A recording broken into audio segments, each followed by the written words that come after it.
Hello and welcome to Pushing Back, Ukraine Daily Brief.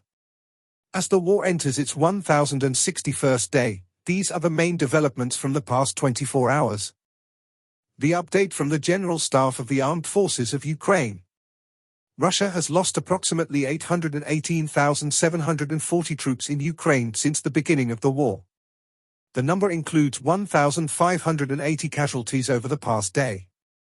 According to the released Ukrainian figures, Russia lost 8 tanks, 18 armored combat vehicles, 15 artillery systems, 36 drones, 2 cruise missiles, 66 vehicles and 1 piece of special equipment. In the last 24 hours the Russians launched 176 combat clashes and carried out 22 airstrikes including 30 guided bombs on the territory of Ukraine.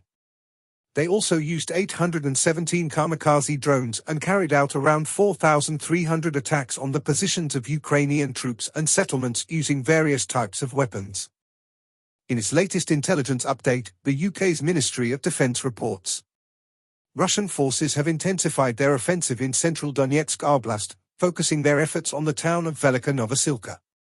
After successfully capturing the nearby villages of Neskokny and Vromivka in January 2025, they are now pressing towards Velika Novosilka itself. This strategic town has been a key battleground since the start of the war, with previous attempts by Russia to seize it failing.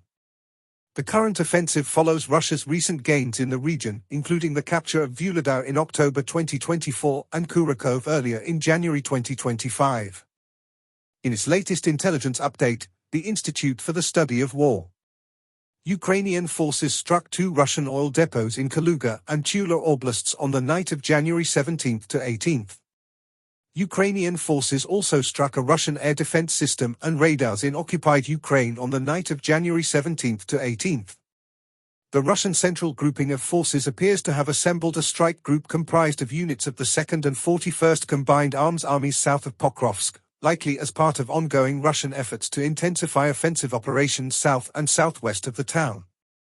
The Russian military command also reportedly redeployed elements of a 2nd unit of the 51st Combined Arms Armies from the Kurakov direction to offensive operations east of Pokrovsk amid ongoing efforts to intensify activity in this area.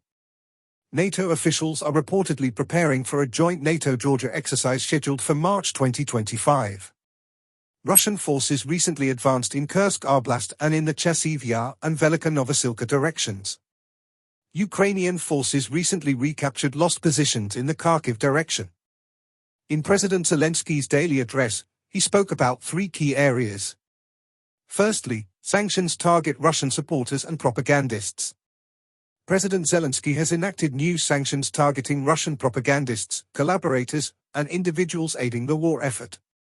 State honors are also being revoked from those deemed unworthy, emphasizing that only individuals who dedicate their lives to Ukraine deserve such recognition. More sanctions are being prepared for future implementation. Secondly, leadership change in military education. Following a survey conducted via the Army Plus app, Colonel Roman Kacher, a frontline experienced commander, has been appointed head of the Hetman Sahaidatny National Land Forces Academy.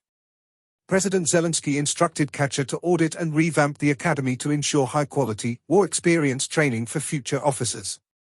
The decision highlights Ukraine's focus on modernizing military education based on real battlefield experience. Lastly, strengthening international security coordination. Brigadier General Hennady Shapovalov has been appointed to coordinate Ukraine's security assistance with international partners from Wiesbaden. This role is part of ongoing efforts to strengthen collaboration with allies and ensure effective support for Ukraine's defense capabilities. Thanks for following today's updates. Please don't forget to like and subscribe for more content. We'll return tomorrow with the latest news on the ongoing conflict.